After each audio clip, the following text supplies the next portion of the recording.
Alright, welcome back to the channel. We started with hacking the DoGE API, cleaned the data with Pandas, uncovering about 2.4 million in waste, and automated the reports all with Python. Now, we are taking all that analysis and turning it into something Elon would use, an interactive dashboard that runs on your browser. This isn't just another tutorial, it's the grand finale of everything we've been building so far. You don't even need any web development experience at all.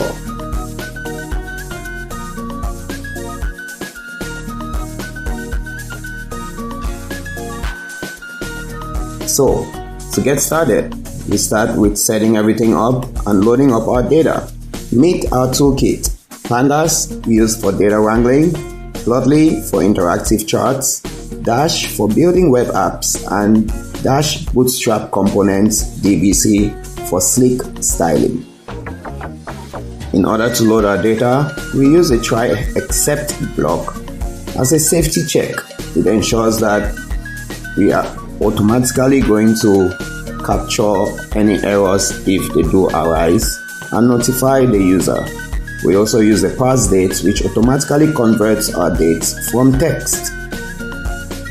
Now, we are leveraging the DoGE Contracts file from video number 4, but you can also run video number 1 script to regenerate your new data for the current day and time. Now, we proceed to create a standalone Plotly chart, which is not going to be interactive. We use this definition or function to group the data by vendor, summing up their savings, and then plot the top 10 in a colorful bar chart. Now, it's a pro tip for you: if you want to see the worst performers, you can use n smallest 10 instead of n largest 10. Now, onto our dashboard. To build a dashboard, you can see it does have 3 key parts.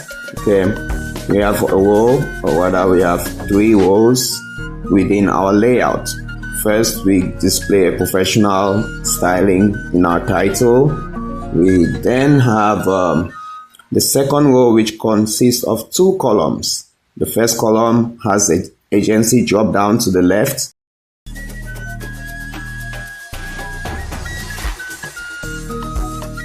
and then to the right you have a date range picker, a start date and an end date.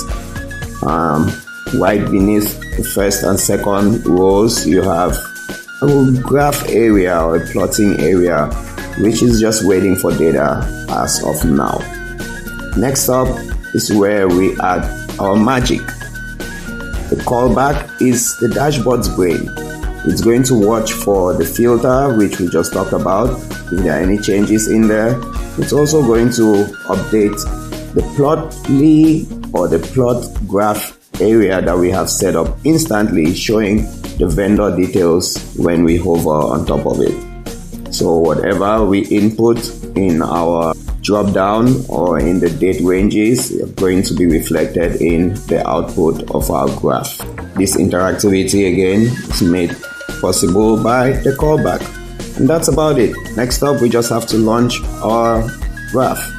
Okay, this is going to save our standalone chart and then also start a web server at the particular port that we specify.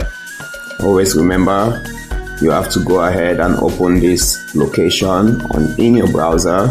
And if you want to share it across your network, you can use the host equal to 0.0.0.0.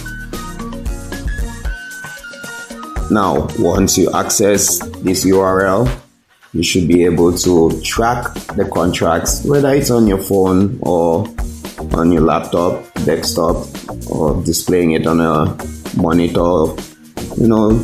That's about it.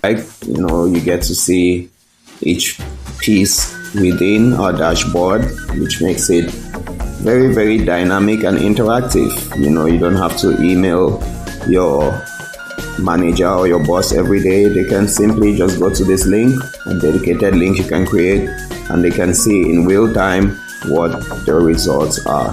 in terms of the tracking of government spending. So if you found this interesting and you'd like me to show you how to deploy it so that everyone in the world can see, smash the like button, subscribe also on the channel so you can see the next video, which is going to drop very, very shortly.